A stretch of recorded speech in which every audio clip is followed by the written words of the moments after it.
తమిళనాడు రాజకీయాలు ఉత్కంఠకు గురి చేశాయి. 24 గంటల్లో విజయ్ రెండోసారి గవర్నర్‌ని కలిశారు. ఫైనల్‌గా అన్ని వైపుల నుంచి తీవ్ర విమర్శల వేళ గవర్నర్ విజయ్‌కి గ్రీన్ సిగ్నల్ ఇచ్చారని వార్తలైతే వెలువడుతున్నాయి. ఇంకా వాళ్ళ ఆఫీస్ అయితే అఫీషియల్ ప్రకటన చేయలేదు. ప్రకటన చేస్తే విజయ్ ముఖ్యమంత్రిగా బాధ్యతలు తీసుకుంటారా? తర్వాత ఎవరు మద్దతు ఇస్తారో, ఎవరు మద్దతు ఇవ్వరో ఇదంతా తర్వాత లెక్క. సో గ్రీన్ సిగ్నల్ ఇచ్చారు. రెండోసారి విజయ్ గవర్నర్‌ని కలిసిన తర్వాతనే వార్తలైతే వెలువడుతూ ఉన్నాయి. అయితే దీనికంటే ముందు పోసాని కృష్ణమురళి గారు చాలా రోజుల తర్వాత మీడియా ముందుకొచ్చారు. ఆంధ్రప్రదేశ్ రాజకీయ అంశాలతో పాటు తమిళ రాజకీయ అంశాలు కూడా ఆయన మాట్లాడారు.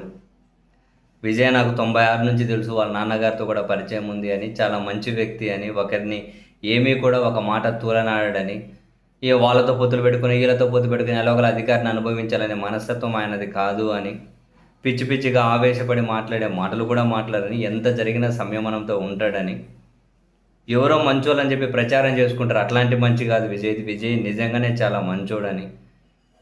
సో ప్రజలు ఆయన్ని ఆదరించారు అని, ఆయనకు కుట్రలతో అడ్డుకోవద్దండి, విజయ్ని ప్రభుత్వం ఏర్పాటు చేయనియండి, విజయ్ని అభిమన్యుడిని చేస్తూ ఉన్నారు, ఈ కుట్రలను ఛేదించుకొని విజయ్ ఆ పద్మవ్యూహంలో నుంచి బయటపడాలి, దయచేసి విజయ్ లాంటి మంచోడికి అన్యాయం చేయొద్దు అని పోసాని కృష్ణమురళి గారు మరి ఎవరిని ఉద్దేశించి అన్నారో తెలియదు కానీ, వాళ్ళతో వీళ్ళతో పొత్తులు పెట్టుకుని వాళ్ళ వీళ్ళ కాలం మొక్కి అధికారంలోకి రావాలనుకునే మనస్తత్వం కాదు. తాను అనుకున్న మాటకే కట్టుబడి ఉంటాడు. అందుకే సింగిల్గానే వచ్చాడు, సింగిల్గానే పోటీ చేశాడు, సింగిల్ లార్జెస్ట్ పార్టీగా నిలిచాడు. సో విజయన్ అధికారం ఏర్పాటు చేయనియాలి, గవర్నర్ ఈ విధంగా ప్రవర్తించకూడదు అని మాట్లాడుతూ ఆంధ్రప్రదేశ్ రాజకీయాల గురించి కానీ మాట్లాడారు. నన్ను జగన్ గారు ఎమ్మెల్సీ తీసుకోమన్నారు, మేయర్ తీసుకోమన్నారు, అన్ని అవకాశాలు ఇచ్చారు.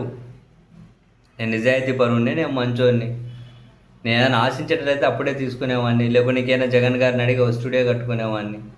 నేను మంచికి మద్దతు ఇస్తాను, నిజాయితీకి మద్దతు ఇస్తాను, నా తత్వం అదే, అంతకుమించి నేనేమీ ఆశించను అని మొత్తం మీద పోసాని కృష్ణమురళి గారు చాలా రోజుల తర్వాత మీడియా ముందుకు వచ్చి చాలా విషయాలు మాట్లాడారు.